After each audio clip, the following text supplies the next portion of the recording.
కానీ చాలా డేంజర్. అంటే ఇప్పటివరకు మనం పాజిటివ్స్ మాట్లాడుకున్నాము.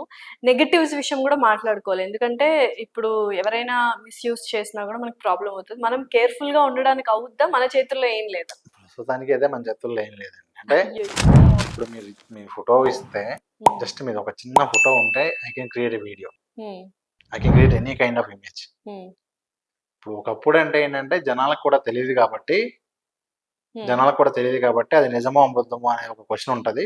మనం దాన్ని ఇది అబద్ధం అని నమ్మించడం కష్టం. అవును. ఇప్పుడు అందరికి తెలుసు. ఓకే. సో, అది అబద్ధం అని తెలిసిపోతుంది. బట్ తెలుసు స్టిల్ ఆ సెల్ఫ్ రెస్పెక్ట్, డిగ్నిటీ అనేది పోతదన్న ఫీల్‌లో ఉంటారు గదా! చాలా మంది. అట్లా ఏం కాదండి. ఇప్పుడు తెలుసు ప్లస్ ఏంటంటే దేర్ ఆర్ మెనీ టూల్స్ అండి. హ్మ్. Even anyone can understand. హ్మ్. ఇది ఏఐ జనరేటా కాదా చేయడానికి అవకాశం ఉంది.